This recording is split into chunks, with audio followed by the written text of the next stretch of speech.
ዶክተር ብርሃን አሰፋ እባላለሁኝ።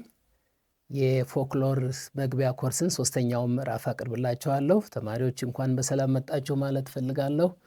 ያለፉትን 3 ምዕራፎች በጥሩ ሁኔታ ሰርታችሁ እዚህ ደርሳችኋል ብዬ አምናለሁኝ። ይሄ ምዕራፍ የፎክሎር የመስክ ስራ፣ የፎክሎር ስነ ዘዴዎች እንደዚሁም በፎክሎር መረጃ ስብሰባ የሚጠበቁ ስነ ምግባሮች የሚሉ 3 ንዑስ ምዕራፎችን ይዟል። የመጀመሪያውን ስለ የመስክ ስራ ምንነት እና ዋና ዋና ዘዴዎች የሚመለከት ይሆናል። የመስክ ስራ ተመራማሪው በቀጥታ ወደ ማህበረሰቡ በመሄድ ባህላዊ እውቀቶችን ከመረጃ ሰጪዎች በቀጥታ የሚሰበስብበት ሂደት ነው። ፎክሎር ሁለንተናዊ መግለጫ ነው። የታሪክና የባህል መዝገብ ነው። ኪነጥበባዊና ቃላዊ ፈጠራ ነው። ይህንን ልናገኝ የምንችለው በመስክ ስለሆነ መስክ ሄደን መሰብሰብ ግዴታ ይጠበቅብናል። በፎክሎር መረጃዎችን ከመስክ ስንሰበስብ 3 ዘዴዎችን እንከተላለን። የመጀመሪያው የምልከታ ዘዴ ይባላል። ምልከታ 5ቱንም የስሜት ሕዋሳታችንን በማስተባበር መስክ ላይ ወጥተን በሚከወንበት ቦታ ተገኝተን መረጃውን የምንሰበስብበት መንገድ ነው። ይሄንን ዘዴ በሁለት መንገድ ልንጠቀምበት እንችላለን። አንደኛው የሩቅ ተመልካች ሆነን ነው። የሩቅ ተመልካች ማለት ተሳትፎ ውስጥ ሳንገባ ከዳር ሆነን እያየን መረጃውን የምንሰበስብበት አንደኛው መንገድ ነው። ይሄ የሩቅ ተመልካች ይባላል። ሁለተኛው የቅርብ ተሳታፊነት እንለዋለን። ባህሉን በተወሰነ መንገድ የሚያውቅ የፎክሎር መረጃ ሰብሳቢ ከሚከውኑት አካላት ጋር አንድ ላይ ሆኖ ክዋኔውን እየፈጸመ መረጃዎችን የሚሰበስብበትና የሚይዝበት ዘዴ ነው። ሁለተኛው የፎክሎር የመረጃ መሰብሰቢያ ዘዴ ቃለመጠይቅ ነው።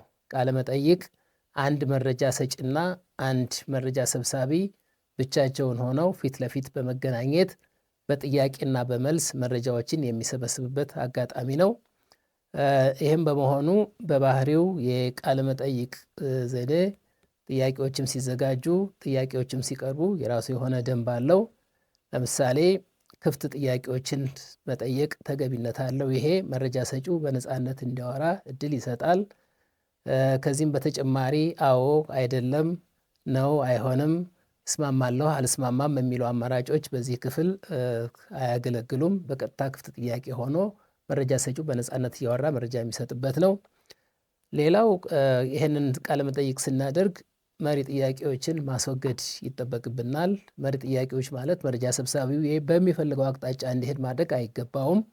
መረጃ ሰጪው ባህሉን የሚያውቀው እሱ ስለሆነ በፈለገው አቅምና በፈለገው ልክ መረጃዎችን መስጠት እንዲችል ለእሱ ነፃነት እንዲሰጠው ያስፈልጋል። ስለዚህ መሪ ጥያቄዎችን ማስወገድ ያስፈልጋል። ለምሳሌ ድህነት እርግማን ነው አይደል ብሎ ከጠየቀ ይሄ መሪ ጥያቄ እንለዋለን። ስለዚህ አዎ እንዲል ነው የፈለገው ማለት ነው። መረጃ ሰጪውም አዎ እንዲል ያድርገዋል። ስለዚህ በዚህ ፋንታ ስለ ድህነት ምንጭ ያለውት አስተያየት ምንድን ነው ብሎ ቢጠይቅ መረጃ ሰጪው በነፃነት ሊናገርበት የሚሆንበት አጋጣሚ አለ። ሶስተኛው የመረጃ መሰብሰቢያ ዘዴ የቡድን ውይይት ነው። የቡድን ውይይት በርከት ያሉ መረጃ ሰጪዎች አንድ ላይ በመሰባሰብ ከመረጃ ሰብሳቢው ጋር ሆነው ስለ ጉዳዩ የሚያወሩበትና መረጃ ሰብሳቢው መረጃ የሚጠይቅበት አጋጣሚ ነው። መረጃ ሰጪዎቹ እንደ ሁኔታው ከ7 እስከ 12 ሰዎች ሆነው መረጃውን ሊሰጡት ይችላሉ። የመጀመሪያው ክፍል ይሄ ነው። እነዚህ አሁን ያወራችሁ የመረጃ መሰብሰቢያዎች እነማን ናቸው የሚለውን ነው። ቀደም ብዬ እንደነገርኳችሁ አንደኛው ምልከታ፣ ሁለተኛው ቃለ መጠይቅ፣ ሶስተኛው የቡድን ውይይት ነው። ሌላው አንድ መረጃ ሰብሳቢ መስክ ከመውጣቱ በፊት ቅድመ ዝግጅት ያስፈልገዋል። መረጃ ሰብሳቢ በባዶ ሆድ ወደ መስክ አይወጣም። ከሱ የሚጠበቁ 6 ያህል ነጥቦች አሉ። አንደኛው ብቁ መሆን ነው። ብቁ መሆን ስንል መረጃ መሰብሰብ የሚችል መመራመር የሚችል መስክ ላይ ወጥቶ መረጃዎችን እንዴት መሰብሰብ እንደሚችል ራሱን መጀመሪያ ላይ ብቁ ማድረግ አለበት። ሌላው በአርካይቭ መጠቀምን በደንብ መገልገል አለበት። አርካይቭ ባህሉ የተሰብሰቡ የሚቀመጡበት ቦታ ስለሆነ መረጃዎች እንዴት ነው የተቀመጡት የሚለውን ወደፊትም ቢሆን እኔ እንዴት ነው የማስቀምጠው የሚለውን ነገር ለመረዳት በዚህ ላይ ብቁ መሆን አለበት። ከዛ በመጨረሻ ባህሉን በተመለከተ የተጻፉ መጽሐፍት በርካታ ሊኖሩ ስለሚችል ከነዛ መረጃዎችን ፈልጎ የማግኘት በአጠቃላይ በመስክም በመጽሐፍትም ያገኛቸውን መረጃዎች አሳጥሮ መጻፍን መቻልና ማወቅ አለበት። ይሄ ብቁ መሆን የምንለው ነው። ሁለተኛው አካባቢን ማወቅ ነው። አካባቢ ማወቅ ማለት ባህሉ የሚሰበሰብበት አካባቢ ያለው ማህበረሰብ ባህሉ ምንድን ነው? የሚተዳደረው በምንድን ነው? ምን ታሪክ አለው? የሚቀበላቸውና የማይቀበላቸው ምን ልማዶች አሉ?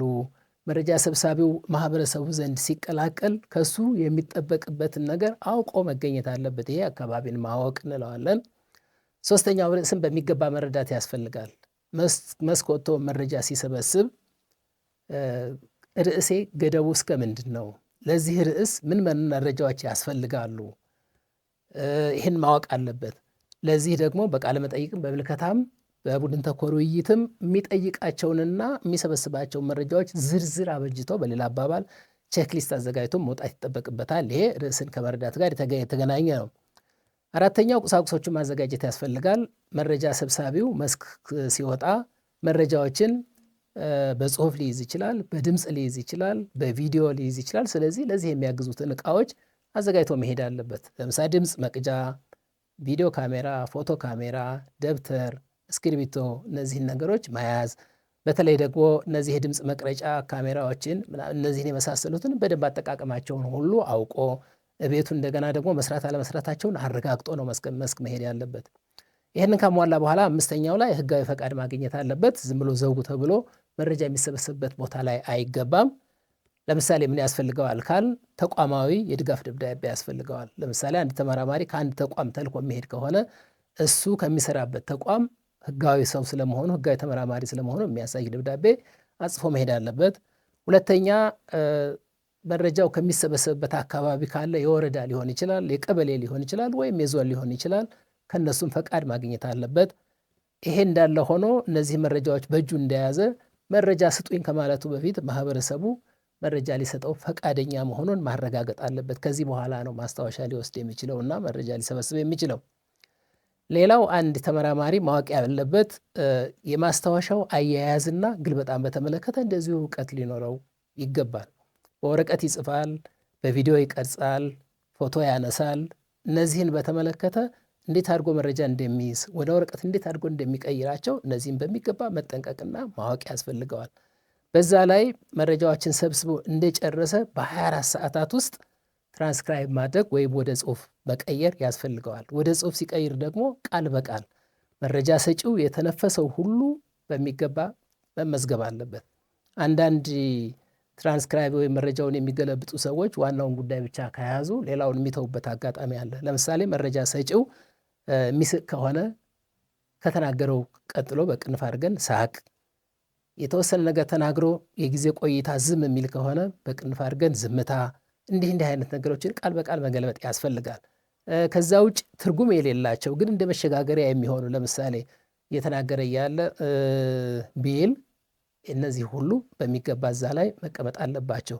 በየራሳቸው ትርጉም ስላላቸው አንድምታ ስላላቸው እነዚህ ነገሮች መቅረት የለባቸው። ንግግሩ የተቆራረጠም ከሆነ ንግግሩ የተቆራረጠ መሆኑን ነጥብ እያደረገ እነዚህን መያዝ ያስፈልገዋል ነው። ሌላው አሁን እዚህ ላይ የምናስበው መስክ ወጥቷል፣ እስኪል አለው፣ እንዴት እንደሚሰበስብ አውቋል፣ ሰብስቧል ብለን ነው የምናስበውና ሰብስቦ ትራንስክራይብ አድርጎ ያስቀመጠውን መረጃ ወደ ጠቅላላ አንባቢነት ሲቀይር የሚከተላቸው ዋና ዋና ተግባራት አሉ። እነዚህም አንደኛ የሰበሰባቸውን መረጃዎች በአይነት መመደብ። በተለይ ለአይነት መመደቢያነት ብዙ ጊዜ የሚያገለግለው ይዘት ነው። በይዘት መመደብ ያስፈልገዋል። በይዘት ከመደበ በኋላ በእያንዳንዱ ይዘት ውስጥ ያሉ አንኳር መልእክቶችን በእንግሊዝኛ ሞቲቭ የሚባሉትን ማውጣት አለበት።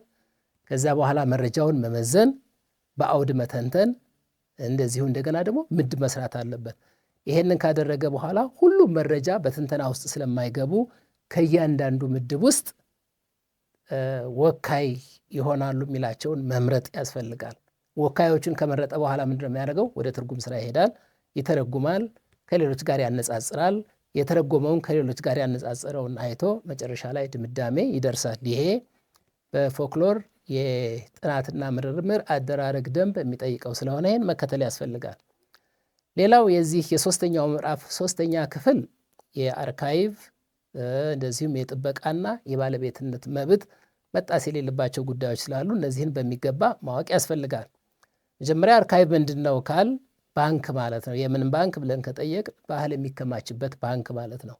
አንድ ባህል ከተጠና በኋላ ከተሰነደ በኋላ ዝም ብሎ የትኛውን ቦታ ላይ አይቀመጥም። ለባህል ተብለው ለማከማቻ ተብለው የተቀመጡ ማዕከላት አሉ። እነዛ ቦታ ላይ መቀመጥ አለበት። ይሄ ምን ይባላል? አርካይቭ ይባላል። በአርካይቭ ስናስቀምጥ የምንከተላቸው 5 ዋና ዋና የጥበቃ ደንቦች አሉ። ምን ላይ ትኩረት እናደርጋለን ነው ስናስቀምጥ? እነዚህን ጥበቃ የሚደረግላቸው ጉዳዮችን የሚመለከት ነው። የመጀመሪያው ቁሳዊ ጥበቃ እንላለን። ይሄ ዋናው ትኩረቱ የመረጃው ደህንነት፣ የፋይሉ ደህንነት ነው። አንደኛ ይሄን ስንል ምን ማለታችን ነው? ለሌላ ሰው ተላልፎ እንዳይሰጥ፣ መረጃው ከተፈለገበት ዓላማ ውጭ ለሌላ ዓላማ እንዳይውል፣ ከተቀመጠበት ቦታ ያለ ፈቃድ ማንም ሰው እንዳይጠቀምባቸው በኮድ ዘግቶ የማስቀመጥን ነገር በሙሉ ይሄ ጥንቃቄ መደረግ አለበት። ይሄ ቁሳዊ ደህንነት ወይም ቁሳዊ ጥበቃ እንላለን። ሁለተኛው ስነ ምግባራዊ ጥበቃ የምንለው ነው። ይሄ የመረጃ ሰጪውን ደህንነት በተመለከተ ነው።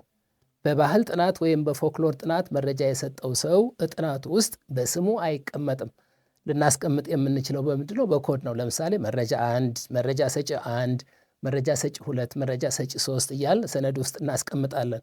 እኛ መረጃ ሰጪ 1 ማን እንደሆነ፣ መረጃ ሰጪ 2 ማን እንደሆነ እኛ እናውቃለን። ግን ጥናቱን የሚያነብሰው መረጃውን የሚያይ ሰው መረጃ ሰጪው ማን እንደሆነ በስም ስለማያውቀው ደህንነቱ ተጠበቀ እንላለን። ይሄ የስነ ምግባር ጥበቃ እንላለን። ሶስተኛው የስራ ጥበቃ ነው። ይሄ የባለቤትነት መብት ነው። ባህል የተመራማሪው አይደለም። ባህል የባህሉ የባለቤቱ የነሱ ነው። ስለዚህ ለባህሉ ባለቤቶች እውቅና መስጠት አለበት። ይሄ ባህል የነከሌ ነው እንጂ የተመራማሪው አይደለም የሚል ማድረግ አለበት። ይሄ ከጥበቃዎች ውስጥ አንዱ ነው። አራተኛው የስርዓተ ከበራ ጥበቃ የሚል አለ። እዚህ ላይ ዋናው ነገር ምንድን ነው? ምስጢራዊነት ነው የሚፈለገው ነገር። አንዳንድ ባህሎች ውስጥ በጣም ምስጢር፣ በዛ ላይ ከምስጢራዊነታቸውም ባሻገር ደግሞ በጣም የተቀደሱ ሰው የሚያምንባቸው የሚቀበላቸው ይሆናሉ። ስለዚህ የእነሱ ምስጢር ምን እንደሆነ አሳልፈው ባለመስጠት መተባበር ያስፈልጋል። ይሄ ይጠበቅብናል። ሌላኛው የስም ማጉደፍ ነው። ባህል አንጻራዊ ነው እንላለን። ለአንዱ ልክ የሆነ ባህል ለሌላው ልክ መስሎ ላይታየው ይችላል እና አንዳንድ ተመራማሪ ይሄንን ባለማወቅ የሌላውን ባህል ኋላ ቀር፣ እንደዚሁ ደግሞ ጎታች የመሳሰሉ ቃላቱን እየተጠቀመ ሊናገር ይችላል ወይም ሊጽፍ ይችላል። ይሄ ስነ ምግባራዊ ደንብ ስላልሆነ በዚህ ላይ መጠንቀቅ ያስፈልጋል። ሌላ እንደ 6ኛ የምንመለከተው መረጃ ሁልጊዜ ሙሉ አይሆንም። አንድ ተመራማሪ መስክ ወጥቶ መረጃዎችን ከሰበሰበ በኋላ ወደ ጥናት ሲቀይር ጥናቱ ክፍተት ሊመጣ ይችላል፣ ወይም ደግሞ ትክክል ላይሆን ይችላል፣ ወይም የሚጎል ነገር ሊኖር ይችላል። ስለዚህ ምን ያስፈልጋል? ድጋሜ ወደ መስክ ሄዶ ክፍተቱ ካለ ወደ መስክ ሄዶ መረጃዎችን መሰብሰብና እንደገና ማሟላት ያስፈልጋል። ብዙውን ጊዜ እንደ ክፍተት የምንቆጥራቸው ምንድናቸው? አንደኛ የይዘት ክፍተት ሊያጋጥም ይችላል። የሰበሰበው ታሪክ፣ የሰበሰበው ግጥም ወይም ደግሞ ሌላ ጉዳይ ወደ ጽሁፍ ሲቀይር ጎደሎ ሊሆን ይችላል። ይሄ ምናልባት አሟልቶ መረጃውን ካለመሰብሰብ ሊመጣ ስለሚችል ይህን እንዲሟላል ድጋሜ ሄዶ መሰብሰብ የሚችልበት አጋጣሚ ስላለ ይህንን ማወቅ ያስፈልጋል። ሌላው የአውድ ክፍተት የምንለው አለ። አንድ መረጃ ሰብሳቢ መረጃውን ብቻ አይቶ ከማን እንደሰበሰበው፣ መቼ እንደሰበሰበው፣ የት እንደሰበሰበው መረጃውን ሳያስቀምጥ ሊቀር ይችላል። ይሄ ግዴታ ነው። ከማን ነው የተሰበሰበው፣ የት ነው የተሰበሰበው፣ መቼ ነው የተሰበሰበው የሚለው ነገሮች አብሮ አርካይቭ ውስጥ መቀመጥ ስላለባቸው ይሄ እንደ ክፍተት ስለሚቆጠር ድጋሜ የማሟላት እድል አለው። ሌላው 3ኛው የወካይነት ክፍተት ነው። ባህል የሁሉም ማህበረሰብ ነው። የሴቱም፣ የወንዱም፣ የአዋቂውም እንደዚሁም የልጁም ነው። እንደ አጋጣሚ ሆኖ መረጃ ሰብሳቢው ከወንድ ብቻ ሊሰበስብ ይችላል፣ ከሴቶች ብቻ ሊሰበስብ ይችላል፣ ከአዋቂዎች ብቻ ሊሰበስብ ይችላል። እንዲህ በሚሆንበት ጊዜ ባህሉ የጋራ ነውና የወካይነቱ ነገር በጣም አጠራጣሪ ሊሆን ስለሚችል ይሄንን ለማሟላት እንደገና ወደ መስክ ሄዶ የሚሰበስብበት አጋጣሚ አለ። የመጨረሻው የዚህ ኮርስ የዚህ ምዕራፍ የመጨረሻው የባለቤትነት ጉዳይ ነው። የባለቤትነት ጉዳይ በግልጽ መቀመጥ አለበት። ተመራማሪው የባህሉ ባለቤት አይደለም ወይ ደግሞ ፈጣሪ አይደለም፣ የባህሉ አዘጋጅ ነው። ስለዚህ በሚያዘጋጅበት ጊዜ የእሱ ሳይሆን የሌሎቹ ነው። የሌሎቹ መሆኑን እንዴት ያሳውቃል የሚለው ጥያቄ ሲነሳ አንደኛው ለባለቤቱ እውቅና መስጠት ነው። ለምሳሌ በምስጋና ሊሆን ይችላል። በምስጋና አካባቢ ይሄን ባህል የሰጡኝ እንትና ናቸው፣ ባለቤቱም የእነንትና ነው ብሎ በመግቢያው ላይ ወይ ደግሞ በምስጋና ቦታ ላይ ይሄን ማስቀመጥ ያስፈልጋል። እውቅና ሰጠ ማለት ነው። ባለቤቱ የማን እንደሆነ አስቀመጠ ማለት ነው። ሌላው የባለንብረትነት ጉዳይ ስናነሳ ከጥናቱ የሚገኝ ትርፍ ሊኖር ይችላል። ተመራማሪው ምናልባት ወደ ቢዝነስ ሊቀይረው ይችላል፣ ወደ ትርፍ ማግኛ ሊቀይረው ይችላል። ስለዚህ በራሱ ያልሆነን ባህል ያልተገባ ጥቅም የመፈለግ አይነት ስለሆነ ጥቅም የሚያስገኝ ጥናት ከሆነ ማህበረሰቡ አብሮ የጥቅሙ ተካፋይ የሚሆንበትን ነገር ማረጋገጥ አለበት። ይሄ የባለንብረትነት ጉዳይ ነው። ሌላው የባለቤትነት ጉዳይ የሚረጋገጠው የባህሉን ትርጉም ያለማዛባት ነው። አሁን በባህል ጥናት ትርጉም የባለቤቶቹ የራሳቸው እንጂ የተመራማሪው አይደለም። ተመራማሪው ሰናጅ ነው፣ ወይም እንደገና ደግሞ መረጃዎችን ከተለያየ አቅጣጫ አጣቅሶ ባህሉን ባሉት መንገድ ማቅረብ ካልሆነ በስተቀር ትርጉም መስጠት የባህሉ ባለቤቶች ነው። ስለዚህ የባህሉ ባለቤቶች ትርጉም ተንጸባርቆ ከተገኘ ባለቤትነታቸው ተረጋግጧል ማለት ነው። ይሄ ነው የዚህ ምዕራፍ ዋናው ዓላማ። ባህል ሳይበረዝ ወይ ሳይበከል ወይም ቢበረዝ እንኳን ረዘም ላለ ጊዜ እንዲቆይ ማድረግ ዓላማ ያለው በመሆኑ ተግባሩ ይሄን የተመለከተ ነው። እጅግ አመሰግናለሁ። የተሻለ ነገር ጥሩ ነገር እንዳገኘችው ተስፋ አድርጋለሁኝ። አመሰግናለሁ።